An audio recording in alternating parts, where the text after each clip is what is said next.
Treasury has issued a warning to Aussies about the potential impact of the Middle East war, with inflation set to increase by 0.15%, while petrol prices could climb by 3.5%. There are even greater risks to household costs if the war drags on for a long time, including the potential of further and sooner rate hikes, after RBA boss Michelle Bullock said she was very alert and that every meeting is live. For their take, let's bring in Housing Minister Clare O'Neil and Shadow Attorney General Michaelia. Morning to both of you. Clare, what is the government doing to protect Australians from this incoming crisis? Well, Nat, as you foreshadowed there, a global conflict or a conflict of this size is going to have an economic impact here in Australia. We're 4 days on from the beginning of what's occurred here, so there's still a lot yet to be written about how this will affect Australia's economy. What I do want Australians to know is that the first, second and third priority of our government is helping your family with the cost of living. We recognise that Australian families are under pressure, and that's why we've consistently tried to do everything we can to help take some of that pressure off. Now, that will continue as we see the effects of what's happening in the Middle East wash through the Australian economy. One other thing I just mentioned, Nat, is, global events occur. One of the things that we do see here in Australia is that we have a really resilient and robust economy. Yes, this will have impacts, but history shows that we are usually very resilient in the face of these pressures. Yeah, well, history showed that Ukraine happened, and then we had, I think I lost count, 12 or 13 interest rate rises. The cost of living went through the roof. It was really hard. Michaelia, how would you navigate this? Well, global events are real, but a competent Australian government ensures that at home we're able to absorb those shocks. That's exactly what the Coalition did during its time in government, and why we navigated the COVID once-in-a-100-year pandemic successfully. The issue we have here is Labor have destroyed the economy. They have kept inflation too high for too long. It's now running January at 3.8%. They're about to hit $1 trillion in debt. So yes, global events are real. We can't control what happens in the Middle East, but the government needs to take responsibility for the decisions that it has made that has resulted in an interest rate rise, that has resulted in inflation being too high now for too long.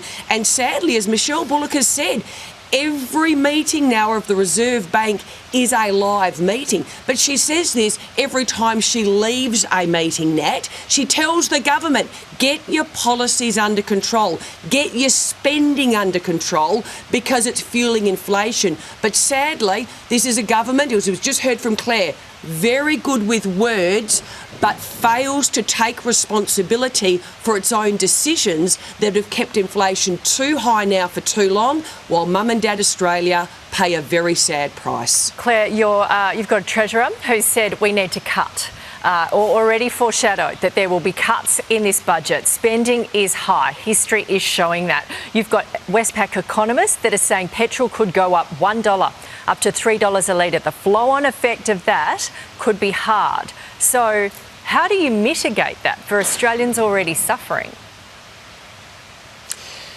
Well, Nat, I think you'll remember that despite what Michaelia has said there, when we arrived in office, inflation was running at more than 6%. It's now running because at 3%. Of COVID, Claire. We've got incredibly low unemployment. If you don't mind, Michaelia, I might be able to finish the sentence. We've got unemployment running very low across the country, and yes, of course, the economy faces economic pressures. That's why our government has lowered taxes for every Australian, put in place additional supports for Medicare, cheaper medicines, cheaper childcare, wage increases for people right around the economy. And I have to say, these are things that Michaelia and her colleagues have opposed. Energy bill price relief, opposed. Tax cuts, opposed.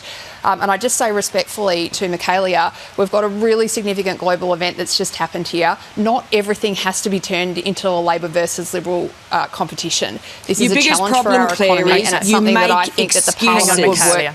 All you're doing, Clare, is making excuses. Hang on, Michaelia. Just finish your point, because then I want to get back to the war, Clare. I do respect you. I do respect you, but I need to point out that not everything has to be a Labor versus Liberal contest. We have challenges facing our country. No, but it does have to be one whereby a competent opposition points out the failures of the government, and you have failed miserably when it comes to the economy. Hang on, Michaelia. Last point on that. This works best when we're able to both speak. So the point that I'm making is that there's global challenges here. There's obviously challenges facing our economy. The Australian people actually want us to work together to try to find solutions here. And I'd say to the Australian public, we're doing everything we can to help your household budget while it's under pressure, and we'll continue to do that, whether Michaelia wants to come with us and put that support in place or not. Okay, let's talk about the war. Clare, troops went into Iraq. They went into Afghanistan. In some cases, they lost their lives. If the White House picks up the phone and asks, will we send our troops to fight this war? Well, Nat, this is something that hasn't been requested of the Australian government, and it's not something that we are contemplating. That being said, what is going on in the Middle East is a very important incident. What was occurring in Iran was, a regime that had been in place that was murdering and massacring tens of thousands of its own citizens. The extraordinary subjugation of women and girls in Iran was something that had been going on for far too long. And don't forget that this was affecting us here in Australia. 2 incidents in 2024 where Iranian interests came onto our country here and tried to hurt and harm Australians. So we do believe that this is an important thing that's happening here with the US and Israel and what they're doing in Iran, but it's not something that Australia has direct involvement in, nor do we intend to. Michaelia, should Australia back our oldest ally no matter what? And what should that backing look like? Well, we very much support the decision and the actions of the United States and Israel, because they are ones that have obviously global effects. One of the most evil people in the world, a man who slaughtered his own people at home for years and years and years, but also exported global terror right here to Australian soil, is now dead, and that is a good thing. The time for talking was over.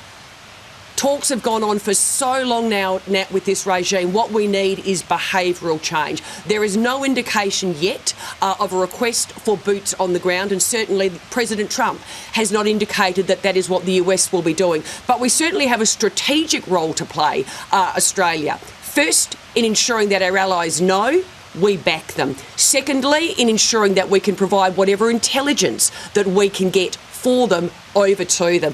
But thirdly, at home here, strengthening the sanctions regime if we need to, and perhaps most fundamentally, ensuring that Australians, but especially those who fled the regime to come here for a better life, know that they are protected here in Australia. So boots on the ground, not a question before the government, but certainly do we have a role? Yes, and it is a strategic one. Okay.